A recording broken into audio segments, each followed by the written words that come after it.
start the three guests today, I would say they're one of the most influential educators that impacted me when I was director of teaching and learning. So I feel really honored. I'm almost nervous. So if I mess up, like you guys don't yell at me or something, I'm like, oh, they're both here. I have shelves with your names on it in my house, just with your book. So thank you. Today we're gonna have about 3 to 5 questions, but also gonna be looking at the chat. And we're gonna start right in. So the first question is we're going to start off with Jay with this question, and there's actually two parts to it. So the question starts off with, what are we assessing and for what purposes? What kind of evidence is needed to enable sound inferences for various types of learning goals? So Jay, if you could start off, please. Yeah, thanks, Nancy. And I want to just thank Chanel for setting this up. And likewise, it's an honor to be with Dylan and Carol. So permit me to start by just laying out what I believe are 4 foundational principles of good assessment. And there are others that we may touch on, but for me, especially classroom assessment, its primary purpose should be to support and promote learning. And of course, there are related purposes, including evaluation and grading, but those purposes shouldn't undercut the primary purpose, which is to advance learning. A second point is that assessment is about making inferences based on evidence. And so if we want to make sound inferences, we need more rather than less evidence. And so as a general principle, I've used a photographic analogy. We should think of assessment as a collection of evidence like a photo album, rather than a snapshot, a once-in-time picture at the end from which we make determinations. A third principle has to do with, we want to make sure that the evidence we collect is resonant and appropriate for the goals we have. And because we have different types of learning goals, these imply different kinds of assessment evidence that we should be collecting.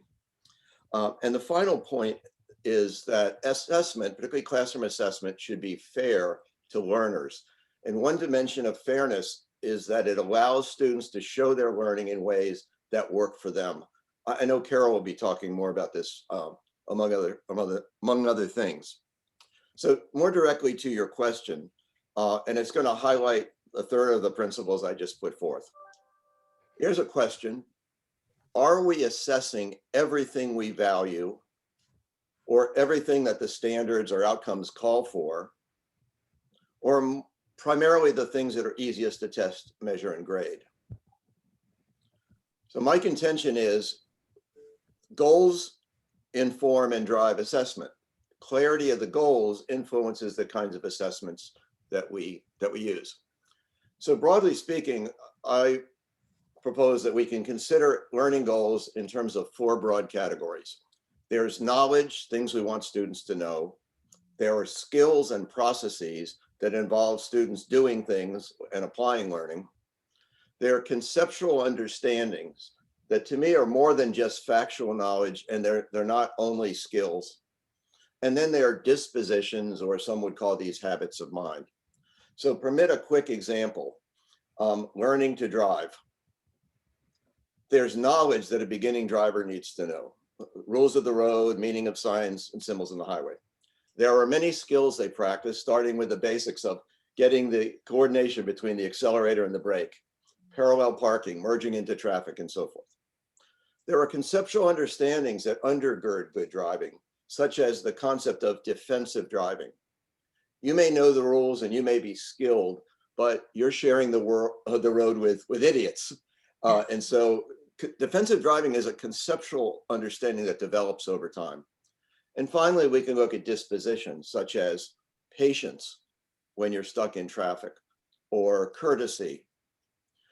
So these are related but not identical goal types. And if we're going to assess them, the assessments need to be providing the right source of evidence. So for knowledge, we can use written tests, as we do in most driving exams. For skills and processes, the best assessment involves students doing, or learners doing the skill, and we rate their proficiency not as right or wrong, but along a continuum from novice to expert. To me, conceptual understanding is best revealed when students can both apply their learning and explain what they've done. Just selecting an answer or producing a product is incomplete evidence if we don't know why the student did it. That's why we have the doctoral dissertation and its defense. You've got to be able to explain and defend. And dispositions are of a different character. We're not going to have a test of patience or adaptability or perseverance on Friday, but we can look for evidence of those things based on a set of agreed upon indicators. But those are more in a collected evidence bucket over time. In different contexts, you know, is Carol demonstrating perseverance when she's stuck? Or is Dylan courteous when he's stuck on the highway in Georgia? So that's a long way of saying goals influence the kind of evidence we need, and we need to be mindful of those. One size fits all assessment, using the same form to assess everything, is like one size fits all driving. It's dangerous. Yeah, thank you. Comments from Dylan or Carol?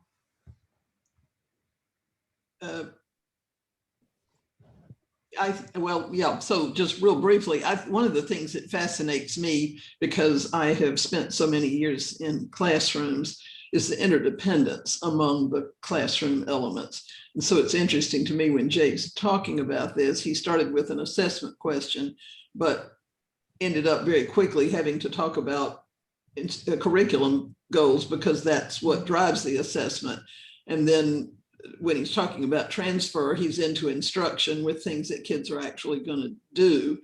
And one of the things that intrigues me is that if our understanding of any one of those elements that he talked about is a little bit wonky or incomplete, it corrupts the whole process.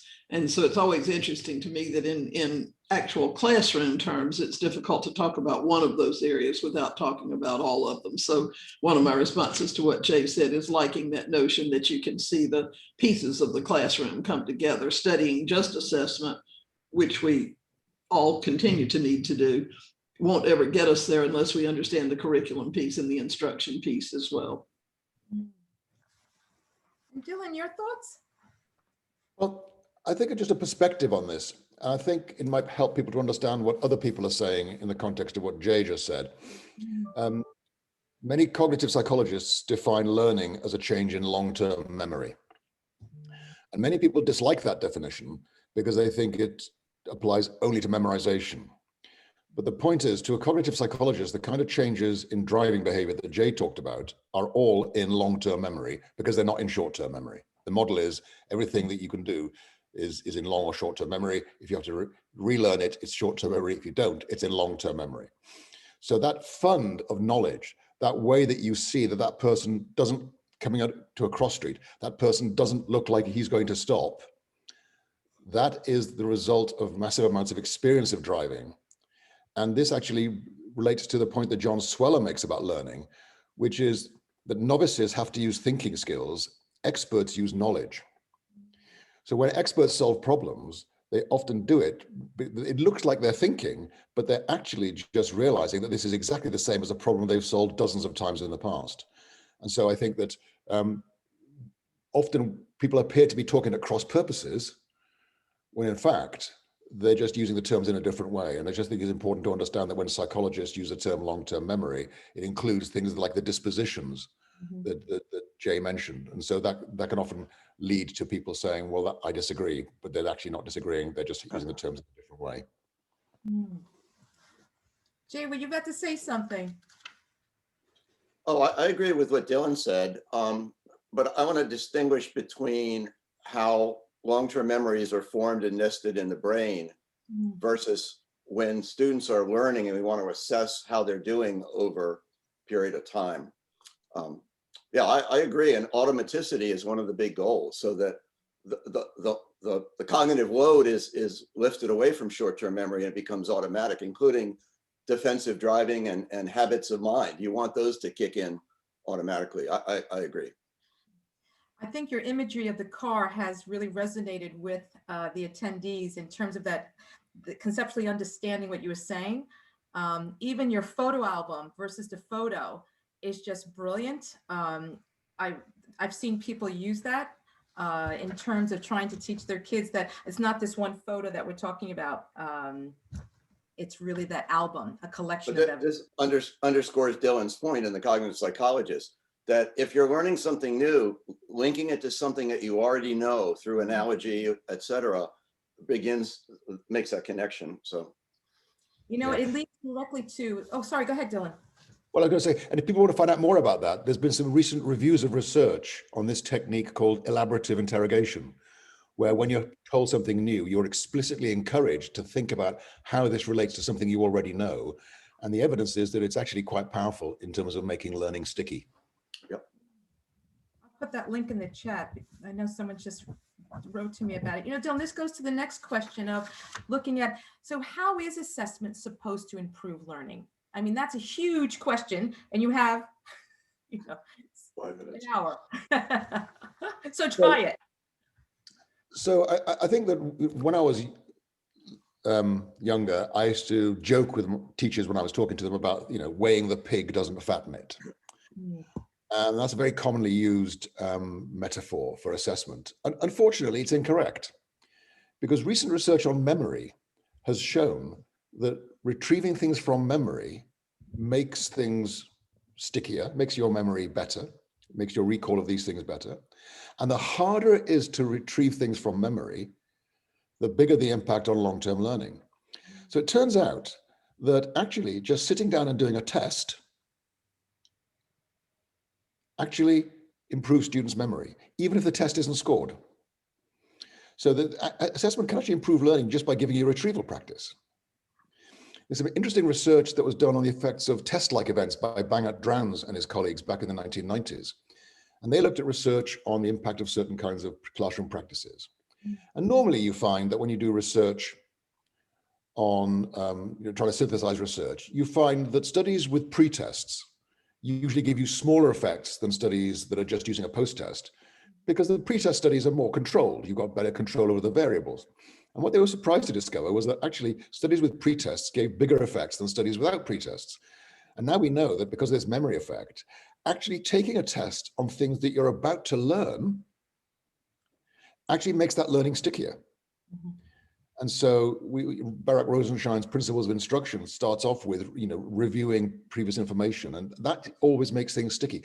So the starting point is assessment for learning includes things like assessment for motivation. If I tell my students there's a test on Friday, they may well prepare for the test, and their learning has been improved, even if I don't bother administering the test on Friday. So assessment can improve learning through motivation. You can't use that trick all the time, otherwise students will be wise to that. But we do see high stakes assessment systems around the world actually improving student achievement. The problem is that in every single case that I've seen, the negatives outweigh the positives. So the challenge for us is to have assessments or tests worth teaching to, in Lauren Resnick's memorable phrase, and thinking about how we can have assessments that don't corrode the learning. And this is really important in terms of Samuel Messick's work on validity. He's widely attributed to have coined this phrase consequential validity, and he never talked about consequential validity. His point was this: if adverse social consequences are attributable to defects in the assessment, then that is the assessment's problem. So if we assess science without assessing practical science observation skills, for example, and as a result, teachers stop teaching practical science and just can't focus on the bookwork, then that is something we can blame on the assessment. It doesn't actually assess the full domain. So the other point I would like to stress is the point that Jay made, and I think this is almost like a kind of a piece of transformational knowledge. This idea that assessments are procedures for drawing conclusions. That's all an assessment is. We give students stuff to do, we look at what they did, we draw conclusions. Sometimes they're about summative things. This child knows 75% of his number facts. Sometimes they're formative. This child is having difficulty with his 7 times table. But as soon as we shift our focus from the assessment, is this a valid assessment? Well, it might be valid for some purposes, not others, valid for some children, not others, then I think our thinking becomes much clearer.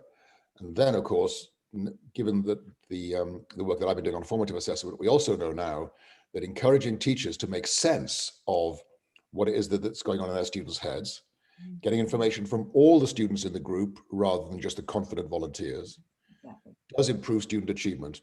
And the latest estimates we have from cluster randomized controlled trials in England involving 140 high schools is that just helping teachers through spending 1% of their time on teacher learning communities, meeting together to hold each other accountable for making changes in practice, 1% of their contract time resulted in a 25% increase in the rate of progress of high school students in England.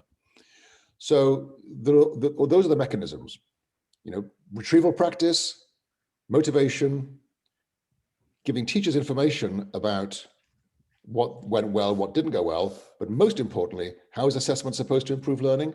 By actually helping students become self-regulating learners, by helping them become better managers of their own learning. And I would say that all the formative assessment strategies ultimately have as their goal helping students own their own learning. Good feedback works towards its own redundancy. Good feedback equips students with the skills to manage their own learning more effectively. I think that's the goal always, is to put these tools in the hands of the learners so they can manage their own learning. That resonated with actually a comment someone wrote about putting it with the students. Carol-Ann, your thought on that? And then Jay? Again, it seems to me listening to Dylan, I always have difficulty because his language is so beautiful that I forget what it is he's saying there. But I do listen to that a little bit as well. And I'm struck really, again, by the power that formative assessment has, as he says, to improve the capacity of students to be the captains of their own fate academically, and I think to a large degree in life as a whole. But how really easy, well, easy is probably not the right word, almost how alluring it has become to think that this test is going to really solve a problem, this thing that comes at the end of the year. And in most cases, ask only informational items. And the assumption is that if the kid could just list those pieces of information, life would be fine. I think we have come to find that even if we drill this information, there's so much of it. And as Jay would suggest, it comes without networks of meaning, without any connection to life, without the dispositions, without the transfer possibilities, that we've ended up assuming that the test is going to solve our problem.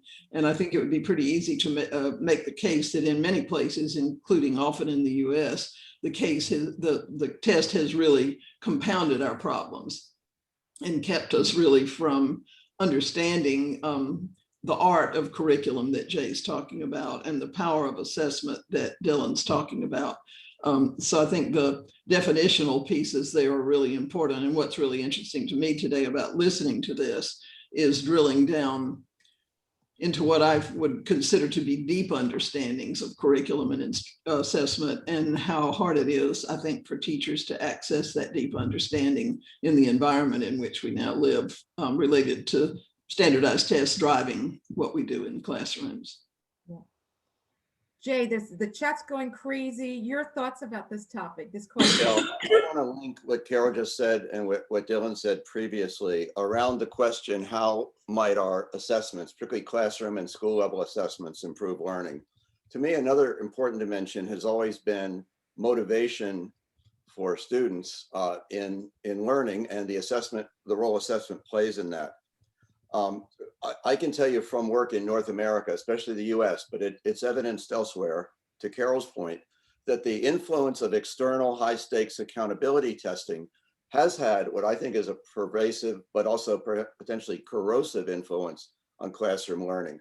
I mean, quite frankly, there are schools and districts in the US where the teachers have been told, if it's not on the state test, don't spend time on it. Moreover, since most state tests in the US are selected response, we got to give kids lots of practice in selected response so they'll do well on the test. Well, that's flawed in a number of ways. But for me, from a motivational point of view, a test prep curriculum that fixates on only that which is on the state test is impoverished. So what I have been a longtime advocate for is increased use of, quote, authentic performance type tasks and assessments in classrooms and in schools, partly because a good authentic task for many kids is seen as relevant and purposeful. Secondly, you can build in appropriate voice and choice in such tasks, which we know can have a motivational effect, but if we're careful, we can still get the evidence we need.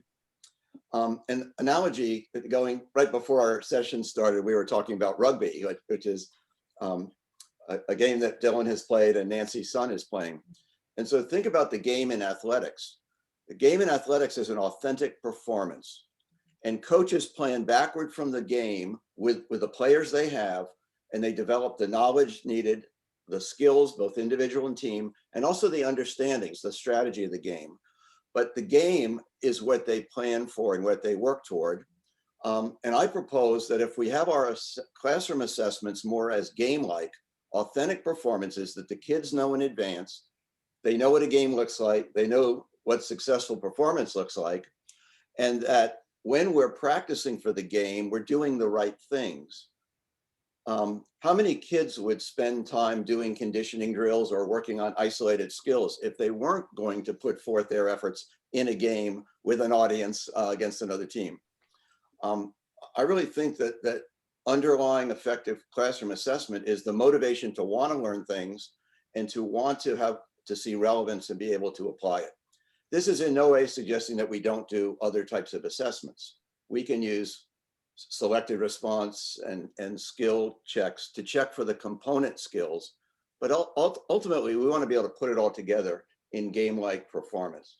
And I believe that if the classroom is centered around those kinds of assessments, as opposed to fixating on a once a year multiple choice snapshot, learning would be enhanced. I want to add one thing there too, Jay, if you don't mind, Nancy, and that is that your point about motivation is huge, of course. And as Dylan is suggesting, our goal in whatever we do is to enhance student agency, independence, and learning. But we also need to look at teacher motivation and the fact that we have great knowledge about how to enhance our practice in all classroom elements and their interdependence, and how difficult it is for teachers to access that and apply it, I think has something to do with teacher motivation as well. I have to believe that we're numbing the brains of a lot of teachers with this just continual push to raise the test scores, cover the curriculum, use the pacing guide to do that.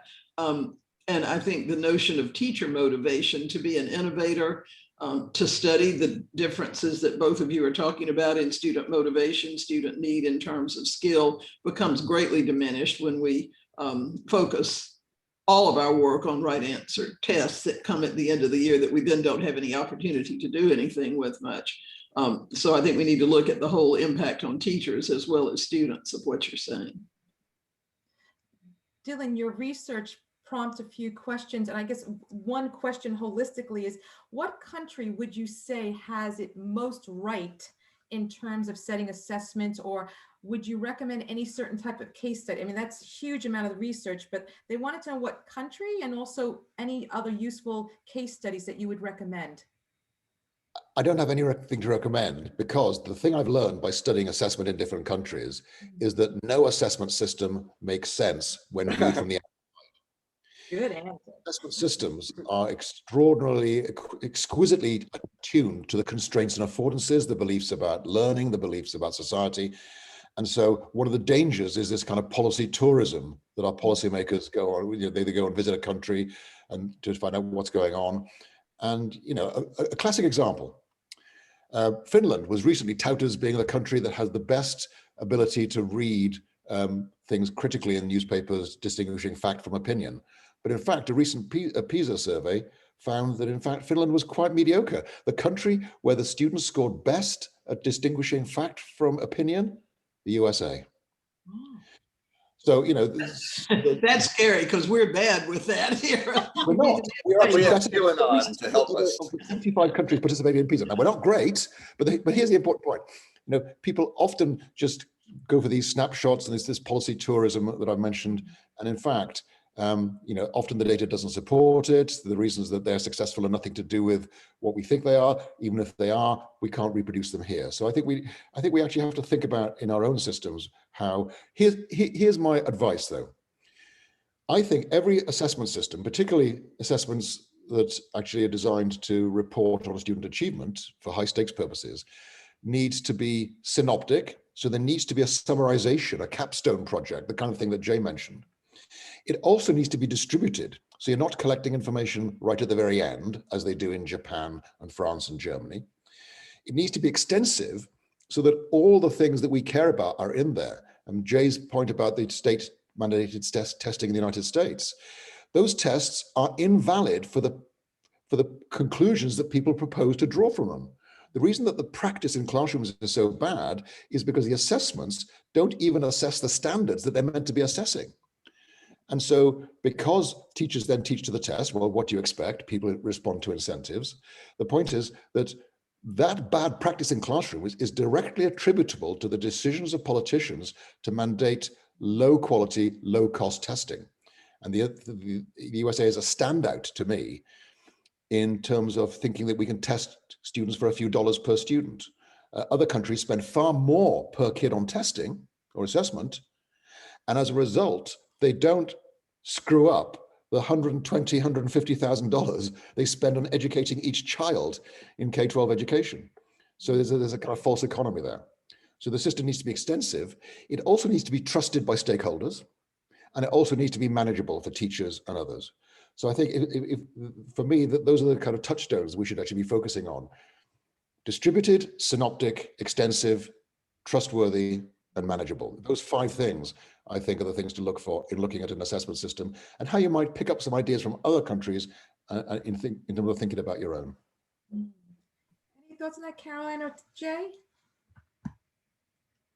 I have a couple of thoughts on this, having worked for 10 years in large-scale assessment in the state of Maryland, where, by the way, we had an entire state system of only performance-based assessments. No multiple choice on our state test for 9 years. No, looking back at that, I would have had, now I would say we needed a more balanced system. Nothing wrong with multiple choice. It can do many things well. It just can't do it all. But a couple of quick points. Point number 1 is, let's go back to purpose. Arguably, there are very different purposes for external standardized accountability tests than classroom assessments.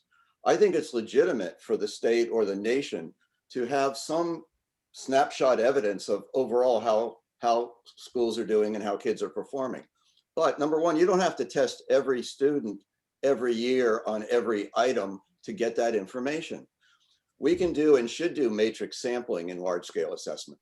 That's point number 1. Point number 2, with the recognition of the limitations, both technical, manageability, and cost, we can't be doing large scale performance assessments cheaply and easily. And so we shouldn't try to let the state or the nation do it. We can set up a system whereby through well-developed performance tasks, well-crafted rubrics, we can have curriculum embedded performance assessments that could be part of a state system. The state test is as it is, multiple choice and brief constructive response, matrix sampled. But we can have more orchestrated performance assessments done locally, scored regionally by teachers with moderation protocols, which brings in the power of the PLC work that Dylan referenced.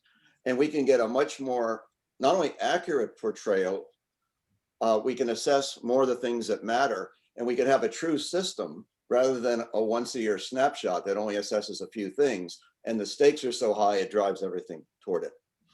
I have a comment later, I don't want to dominate, but I have a comment later about what I think is a fundamental misconception about current standardized tests, particularly in the US, which are mostly multiple choice. So remind me to come back to that. I wrote it down. Yeah. Caroline, any thoughts before we move on to the next question? I think I'm good. They were so articulate. It's like, they were just, when they both speak, you're just like, oh, I haven't, the question, the chat's crazy right now. I'm trying to, get a pattern and trends.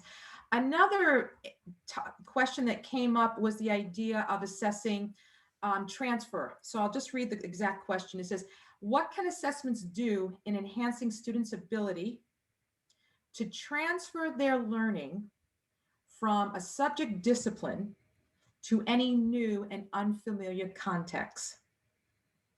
And I'll leave it up to the 3 of you to see. I think one of the things that Jay has already mentioned, which is really important, is understanding that assessment doesn't just have to be a test. And in fact, a paper and pencil test, although it can accomplish good things, has such great limitations. I think the notion of student developed performances, where they actually are creating something, whether you call it a product performance, that they actually are developing and are going to present to a real audience with a set of criteria that they can defend their work around, is powerful. And if we did those sorts of things regularly, many little miniature ones throughout the year, so the students got used to that process and understood what it meant to consider the learning targets that they have well enough to incorporate those into a performance or a product, and what it meant to explain their work, and then to look at that and determine what they can improve the next time to push themselves down that continuum toward continued growth. That would serve us better than trying to determine what kind of test we can do. I do realize that there are standardized tests that do some of that and do it much better than many of the standardized tests we give, but performance, as Jay said earlier, I think is the sort of the springboard to reforming what we do in learning and putting the focus, the spotlight on students and their capacity to actually process and apply what they're learning. So my hope would be that we would deal with the messiness of what it means to help teachers understand how to develop those kinds of performance tasks, how to work with students to develop those kinds of performance tasks so they ultimately can create some of their own. I think that's where we're trying to head, really, in terms of real learning, durable learning. Thank you. Can I just chip in there? Yeah, go ahead, Dylan. So I think that there's widespread agreement among psychologists that the transfer is one of the trickiest issues that they've studied. I mean, there's some people who've just given up on it. It just doesn't seem to happen. And I'm not that negative, but I think that there is something about the way that human brains work that ties the context of the learning to the learning. Scuba divers taught things underwater recall them better underwater than they do back at the surface. Students tested in the room they were taught something do better than if they're tested in the room next door. And so my view is we actually have to work to break that link. And Graham Nuttall, the New Zealander, pointed out that if you systematically try to get students to apply things in nearly related contexts and then further and further away, you substantially weaken the link between the context and the learning that takes place. So I think we can do that. But the question is, why would we do that? And so I actually want to build on what Jay just said about the matrix sampling system. And I think we could go further with matrix sampling. So the idea is that the teacher sends in the names of the 24 students in a class to the state agency. And then the state agencies chooses students at random. These 4 students are going to do a math test. These 4 students are going to do a science test. These 4 students are going to do a social studies test. These 4 students are going to work on a performance assessment that brings in design technology and cooperation and all those other kinds of things. And because the teacher does not know in advance which students are going to be assessed on which basis, the only way the teacher can prepare for the test is to make sure that every kid gets everything. And I think that kind of approach, matrix sampling, that would determine an envelope of grades that the teacher could award, and then the teacher would use their own evidence about achievement to decide, okay, so if I've got 6 kids that are judged proficient, I choose which 6 kids get that proficient or advanced or whatever. And so the idea is that we create a system where everybody has an incentive to make sure that every kid gets everything. That, I think, would have would be a pretty close to perfect assessment system. And the other thing is it could evolve. So the idea is the state agency could say, in 2 years' time, we're going to add collaborative working to this assessment. So you better make sure your students are good at working collaboratively. Just picking up on a point earlier, somebody mentioned the trouble of collaborative assessment, and so 2 or 3 kids do the work for the whole group. That's true, which is why Robert Slavin's criteria for effective group work are so important. Group goals and individual accountability. To make an effective group assessment, the assessment has to be designed so that one student not doing what they're meant to be doing has to screw it up for everybody. And everybody knows who screwed up. We get that in the sports teams. Mm-hmm. We get that in the orchestra. We just don't get it in the math classroom or the English classroom. Yes. So I'm going to come back to transfer. And I agree with Dylan. It's hard to achieve. The evidence is weak. But I contend that the goal of a modern education should be to prepare students to be able to use their learning in new situations. I mean, the pandemic, if anything, is reminding us soberly of how the world is unpredictable. Things are changing rapidly. Rote learning is not sufficient preparation. So quick points on transfer. First of all, as David Perkins likes to remind us, there's near transfer and far transfer. Near transfer is we've been working on apple problems in arithmetic. Now here's an orange problem. Then there's farther transfer where you have to apply concepts and skills to a new situation, but within a domain. And then there's the cross-disciplinary transfer. Can you apply critical thinking from biology to politics or vice versa? And that is increasingly tough. But think about it. If we say transfer is hard, so we're just gonna not try, then why are we teaching writing? We're not teaching writing as calligraphy, teaching writing so you can communicate in writing in different contexts for different purposes and audiences. My contention is we ought to be doing a lot more to give kids opportunities to transfer, to talk to them about and explicitly have them describe the links and the connections they're making, so that teaching for transfer and looking at evidence of it becomes more prominent. And by the way, remind me, I'm going to come back to my point about standardized testing, because transfer is in that explanation. I have it marked. And actually what you just said kind of resonates with this question that was submitted about tests and assessments are sometimes for children frightening words for learners. You have children who actually just freeze up. And the question is, how do educators break that barrier and make these terms more acceptable and friendlier to our learners? And I'll put in the chat as well, just so you can see. Just on a practical basis, they would be much more user-friendly if they weren't all we did. So it is often the case in my experience, both in public school and the university level, that there are students who do freeze up on a test, but if they have a performance to do, if they have something that they can develop with their knowledge, they really excel. And so again, if we were doing multiple things that have been discussed this morning, and it didn't seem to be that your worth and the class's worth and the teacher's worth is going to be judged on that one test on that one day, that would make a difference. But when you look at the diversity of kids that we have too, not just kids that freeze up, but we have students who are trying mightily to learn the language of the classroom at the same time that they're preparing for that test, and is almost hopeless for many of them for a number of years. And we have students who've just experienced trauma or continue to experience trauma, and that test is one more form of it.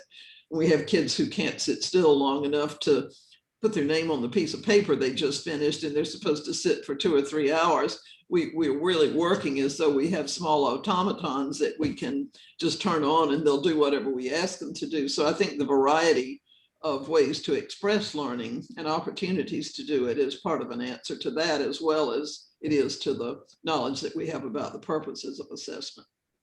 Absolutely. That's why the focus that Jay raised earlier on, an assessment is a procedure for drawing conclusions. The corollary of that is, when you see that child's result on an assessment, what do you think you know? And so, taking the examples that Caroline just mentioned, you've got these kids who scored badly because they didn't understand what the question was because their language wasn't up to it. So it's a math test. You are simply not allowed. It is illegitimate to draw conclusions about that child's math capability if that test didn't actually allow them to understand what they were being asked. And so these are really substantial issues that are unarguable. These are bad tests. They do not support the conclusions that people want to draw from them. And I think that we need to mount a campaign, not to get rid of assessment, but to say you're not allowed to say anything about the quality of teaching if from the basis of a school's test scores, unless you also have some prior measure about what those kids knew before the school started. We know now that from studies in England, the correlation between raw scores and how much progress kids make in schools is round about 0.27, 0.28. So that means about 7% of the variation in test scores is accountable is accounted for by the quality of the teaching the students receive. The other 93% is outside the school's control. So we're constantly drawing these illegitimate conclusions from badly designed tests that were designed to actually fit a price rather than actually to illustrate what it is that students know. Yeah. Nancy, let me try to take a stab at a question that just came through from the chat, because I think it's relevant to what we're talking about. The question was, should formative assessments be personalized? And I think that's one of the big issues that Dylan has been talking about this morning in a roundabout way, is that all testing has to be personal to the kid. So if you have that child who can't write his knowledge of science because he can't yet write in English, but he really does basically understand the science, it's not an effective test. It also keeps coming back to me too, though, that we reduce assessment so often, even in the classroom, to an instrument. Formative assessment is this thing that I give the kid right as they leave the room to see where they are. That can be useful, but that has its shortcomings as well. Added to that needs to be a teacher's really purposeful, organized observation of each child. I think it's so easy for us to get into the belief that we teach the class and the class will learn or the class won't learn. Students learn, classes don't.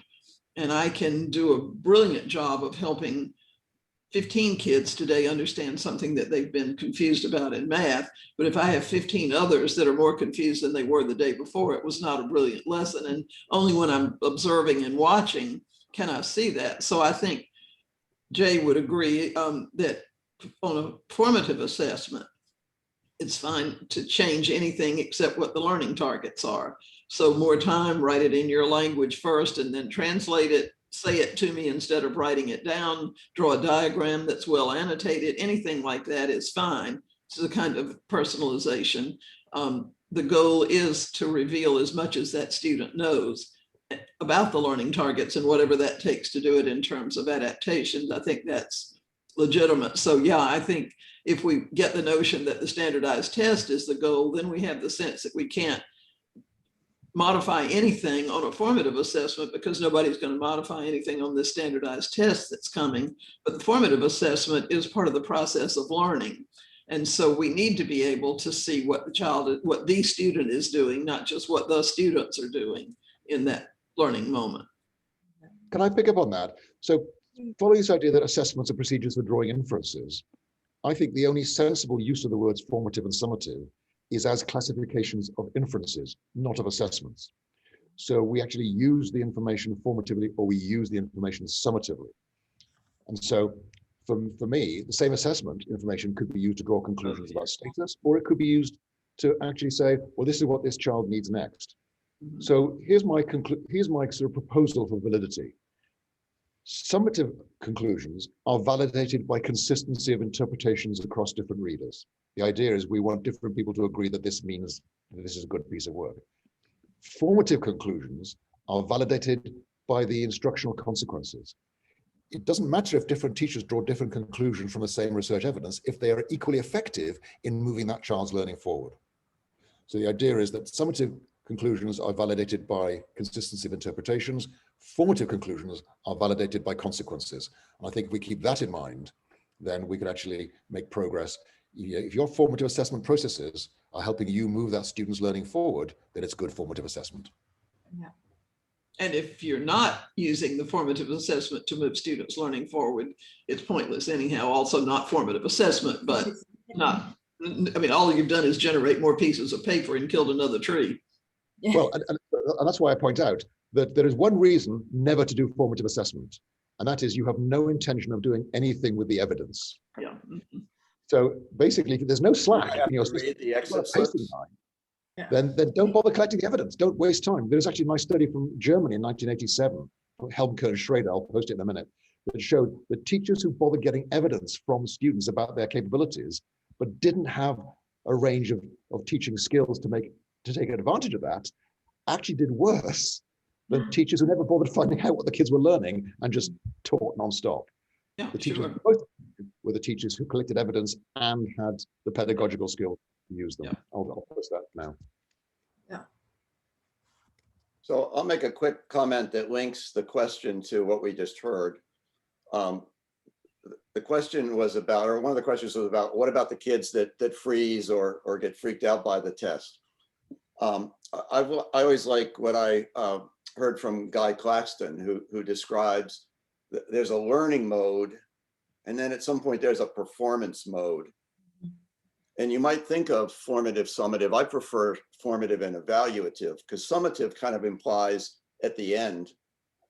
And as Dylan points out, it's more about what you do with the information that you collect. But so there's a formative process that supports the learning mode. But yeah, there's some point in time where you step back and you're going to give your TED talk, or you're going to play the game. And look, people get nervous. Emmy award-winning actors talk about stage fright before they go on. When you're in performance mode, it's not uncommon to be nervous and upset. And there are techniques that we can teach kids to help minimize that. We can also reduce the stakes. So everything doesn't have to be going to your final GPA to determine if you get into Oxford. You know, there are systemic factors that can reduce the high stress that some kids feel. You know, there were several questions about examples, and I'm going to tell everyone, go buy their books. There's examples in all their books. Sorry, I'm not going to go ask that question. I know like 4 of you asked me, but no, I know Dylan's books, Carol's books, and Jay books all have examples. So that's a little plug for you guys. Go buy the books. I'm going to do something more holistically. There was another question that was, I'll do the most recent, which I know this is going to be a good topic. So it says, can you speak to what should be graded and how on growth on average? I'll kick off, give the others a chance to think. So grading on average is just a special kind of stupid. I mean, Can we get a shirt that says that? Special kind of stupid. That's brilliant. Kind of, so Brilliant. I mean, it doesn't do anything. It doesn't tell us what the students have achieved. However, unlike many of my colleagues, I believe that we should actually have consequences for student work early. So some people say we should grade what the students know by the end of the marking period. And in my view, certainly with adolescents, that often creates an incentive, particularly for males, to actually leave the learning until the last minute, knowing they can pull it all out at the last, at the final stage, and often they can't, even though they think they can. But more importantly, you don't get this distributed practice that we know contributes to long-term learning. So this is what I mean by synoptic and distributed assessment systems. So yes, stuff done towards the beginning of the marking period should count in some way, but it should also be remediable or redeemable in some way. And I think that that's the really important thing to get rid of anxiety. One of the reasons that people get so anxious is because it's the one-shot deal. And if you don't do it, then the chance is gone. And so the idea of having assessments as, you know, here's where you are along the learning continuum. Here's where you are, here's your next steps. And just try to think of these assessments more like medical procedures to find out where students are in their learning. And so that, I think, would also help to reduce the fright that these assessments can produce.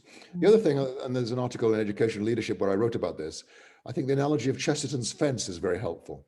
G.K. Chesterton wrote a short story about somebody wanting to remove a fence. And Chesterton asks him, so well, why was the fence put there? And the man says, I don't know. Well, in that case, I will not let you take it away. Tell me why it was there, and then we can have a discussion about whether we should take it away. So some of our grading practices, you know, are really resistant to change. People like Doug Reeves, Jay, Tom Guskey have been talking about the stupidity of giving zeros for missing work for decades. And yet the practice persists. So I think we need to be a bit smarter about changing our grading practices to understand why it is that some teachers feel the need to give zeros for missing work, why they feel the need to take points off for late submission. You know, this evidence shows that you could understand calculus, but you handed it in 3 days late. So apparently you don't understand calculus. I mean, the logic is just ridiculous. Ridiculous. So I think we have to understand why it is that teachers do what they do if we have any meaningful chance at reform of grading systems. But I think that ultimately the purpose should be getting an assessment system that gives us useful information about student achievement towards the end of the marking period, but also creates the right incentives throughout the marking period. My own suggestion. To that, Nancy. Can I just say one more thing? Your question, but building on what I'm sorry. Go ahead, Dylan. But Go finally, ahead. I would suggest only use letter grades at the end of a marking period. Never report during a marking period using letter grades. The letter grade should be for the terminal assessment. And during the marking period, the feedback should take the form of information to the students about how to improve their achievement so they get a higher grade at the end. So that would actually stop people from just averaging grades. True. I'm a fan of Tom Guskey's grading system. I'm pleased that there are better discussions about grading going on now in some places than has been the case, at least people pushing a little bit against the kind of practice that Dylan's talking about. But Tom Guskey's notion of what, I don't think he ever called it this, but what some people call 3P grading seems to me to take into account a number of the things that Jay's referred to and Dylan as well.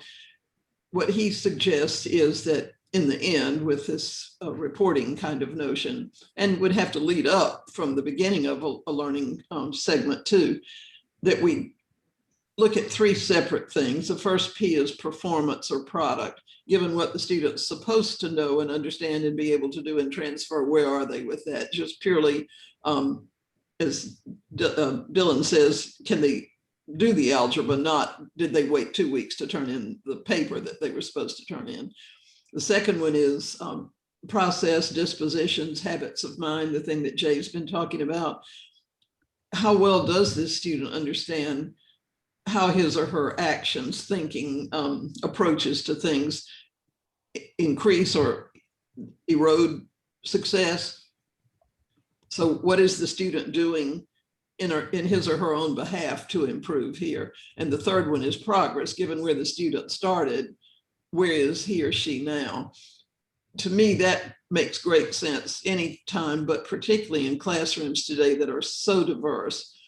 We have some kids who come in with the cards stacked against them until or unless we really become their champions and work with them in extremely concentrated ways so that they have a hard time making a good grade, even if they're concentrating on it, even if they're giving it all they have. The fact that they're lacking in mastery needs to show up in that performance piece. But if they are really doing what they need to do to grow, and if the growth is really observable, I think they need to be able to see that, because that is a great motivator. And in essence, what Dweck is talking about with the notion of the reality that if we can help kids understand what it means to work really wisely and to persist, they'll grow. And if the growth continues, we don't have much reason to believe that most of them can't achieve what we're asking them to do. Yes. I think we're almost to our last question, because everyone has, by the way, the chat questions are very insightful and thought-provoking. So I'm going to do a plug for Chapters International. Your questions, and I think we'd need another week to respond to most of these questions. Go to Chapters International website and sign up for a workshop with one of these wonderful people. So right, Chantal? That's what they should do. I'm going to leave the last question starting with Carol, which are, and maybe it summarizes some of the questions in the chat. What are some common barriers to teachers' use of effective formative assessment practices in their daily work? And I think I'm going to start this one with you, Carol. Okay. I think the bottom line for me would be that the real barrier in the end is that we don't have systems set up in education now for teachers to be deep learners of their craft. We do one-shot staff development pieces without follow-up. We don't seem to feel the need or the capacity to sit down as a school and say what really matters here. What would we be doing if we were trying to do the best that we know to do? We still go back to what do we need to do on the test. And so in the face of leadership that doesn't seem to be able to provide the motivation, the support, the opportunity to learn deeply, we're sunk. But when I work with teachers, I find it nicely diagnostic that I hear the same questions regarding assessment in so many places. You certainly can't generalize to teachers any more than you can generalize to kids. And there are places that do wonderful work with this. But the common questions that I get, I want to share a couple of them with you because they're so pervasive. You can just be sure they're coming. One is, how would I know what to assess if I were going to do a formative assessment? with students. If I were going to try to formatively assess their work in any way, how would I know what to assess? And that's a wonderful question to me. It's diagnostic of the fact that they don't understand what Jay's work is focused on. You don't have real clarity that you have to have essential knowledge, essential understanding, essential skills, however you want to phrase that. And so just covering standards means that I don't know what to assess because I'm just covering stuff and I can't cover all that on the assessment. So what would I cover? That's diagnostic of the need to work with curriculum and have clarity there and understand the connection between curriculum and assessment.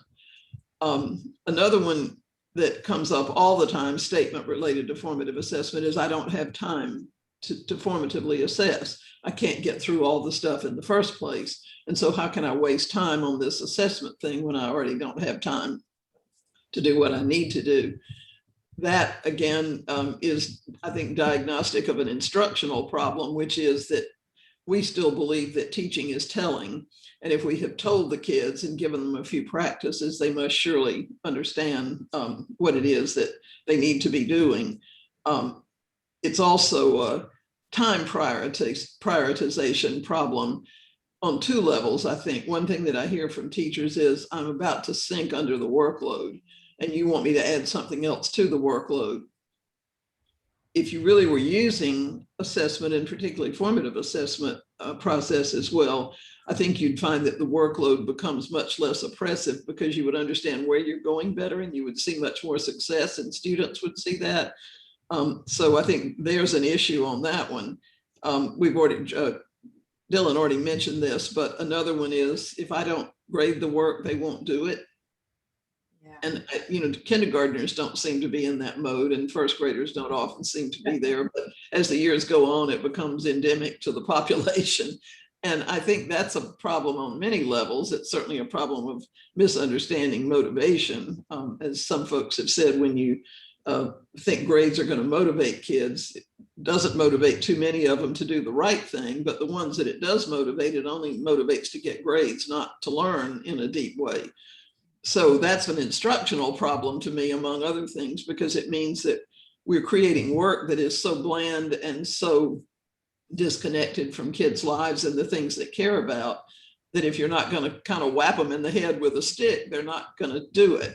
If we were creating, and I think Jay's notion of performance work does this, if we create performance tasks for them to do, or things where they can really investigate meaning and come together to make meaning, I think the work would itself be motivating, which is kind of what we ought to be looking for.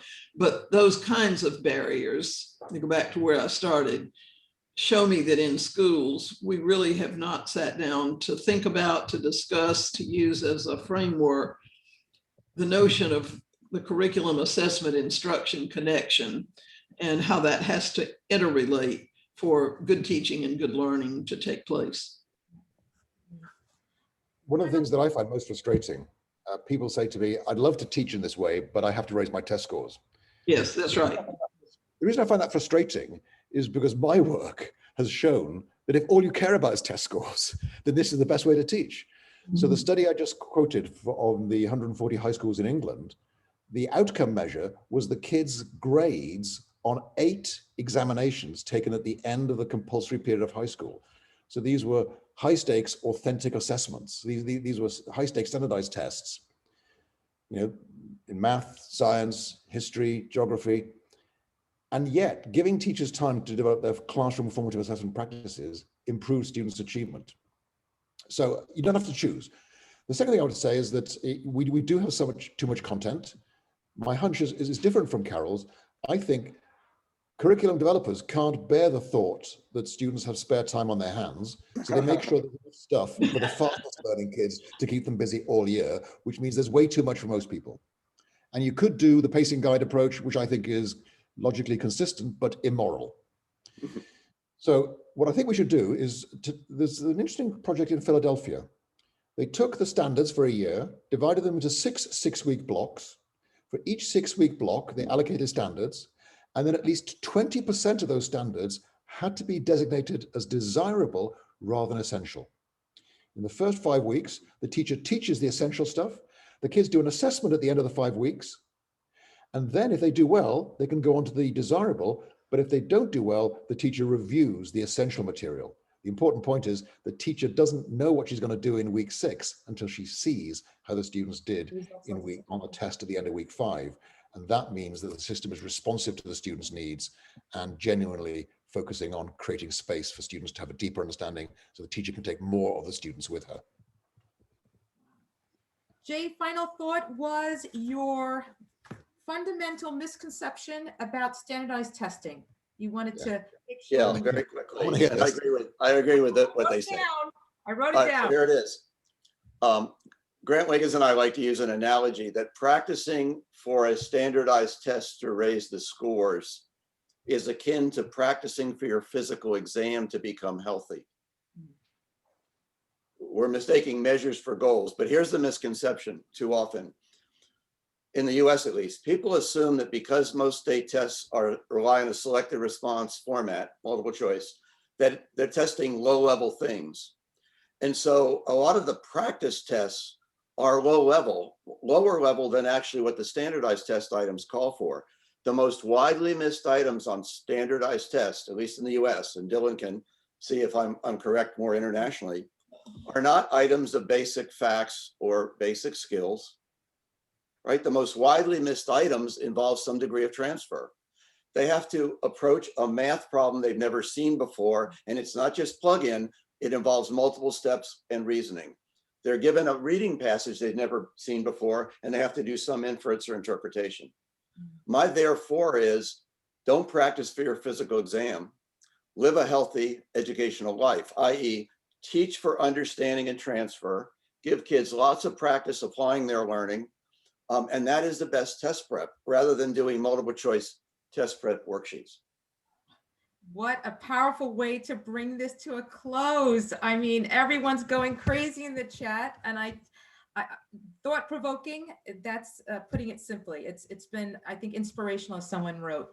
Shawna, do you want to give closure before I have one last thing to say? Because we have a guest ready to open up her. I think, Beth, you can open up your put on your video. There. Great. Got me? Yep, I just want to say thank you to everybody. I keep saying this, but I have to say that this whole year, I could never have done it without all your support. All the people who have stood by me and stood by Chapters, I just want to say thank you. Thank you for being here. Thank you for all your support. And thank you, Dylan, Jay, and Carol, and Nancy for this lovely webinar. Thank you. And this is a perfect segue for Beth. Beth, introduce yourself. We all love you. Hi, thank you. Thanks, Nancy. And thanks to Dylan, Jay, Carol, and of course to Shonal and the entire team at Chapters for providing yet another high quality PD at no cost to all of us around the world. My name is Beth Dressler. I'm the primary principal and the deputy director at Dresden International School. And over the last 15 months, Shonal and the team at Chapters have provided more than 12 free webinars like this, bringing together educators from all over the world. In a time of uncertainty, fear, and isolation, Chapters has provided incredible opportunities for collaboration, connection, and learning. These Saturday webinar sessions have given us a chance to come together and really offered a sense of predictability in the midst of uncertainty. They provided a lot of hope for us. In the last 6 weeks, I've been increasingly saddened and worried about the COVID-19 crisis in India. As I watch the numbers grow and the needs match that growth, I thought about colleagues and friends in India. I thought about Shonal and the entire team at Chapters, and I wanted to do something to give and show my support. Shonal has talked about the support that we've given, and now it's our turn. It's our time to give back to Chapters and to all those in India. So I reached out to the master connector and collaborator, Nancy. And together, we've decided to launch a 10-day campaign to bring together educators from around the world to raise money for the British India Trust's Oxygen for India appeal. We've set up an international educators page linked to the British India Trust's Just Giving page. Every euro, dollar, pound will help to make a difference in India and help to fight the COVID-19 crisis. Shonal, it's our way of giving back and showing our support for you and the amazing team at Chapters. Together, this year, you have brought us together. You've given us hope. You've given us a chance to communicate, to collaborate, and learn together. So we hope that all of those here on the webinar will consider giving and follow our appeal over the next 10 days. Nancy and I will be tweeting. So please retweet, share it, and let's support as much as we can. Thank you. Thanks, everyone. I'll put it in the chat now. Thank you, Beth. Oh my God, this is just, I don't know what to say. I never expected this, so thank you and thank you. I know India is going through a lot, so thank you. Every little thing counts. So yes, thank you again, and thank you, Beth.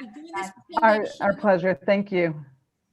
10 days, Shawna. We'll do the campaign. I made the slides. Beth has been amazing. I mean, this has been so much fun to really, I never met Beth until this, and now I feel like she's one of my dearest friends. And Yeah. we're really, we're thrilled to just get this launched today. And then we'll start the campaign, and we have a whole bunch of just visuals celebrating you and Chapters International. Thank you. So if everyone could, we would be telling everyone to clap, but we'll just do it here anyway. Just say thank you, Shawna.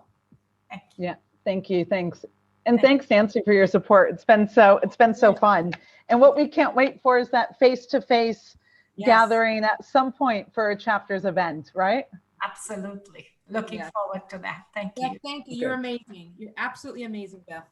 Thanks, Incredible. thanks, Beth. Thank you. So are you. You guys are all great. And thank you to the presenters for your time and for the insight and the support I think that you've given, again, to educators from around the world. It's been pretty amazing. Thank you. Wonderful. Bye-bye. Thank you all. Stay safe. Beth, so good to see you, Beth. Thank you. Thanks, Nancy. You too, huh? Bye. Yay. Bye. We'll start tweeting. Good to see you, Dylan. Good to see you, Thanks, Caroline. everyone. And Shonal, stay well, please. I will. Thank you so much, Beth. Means a lot.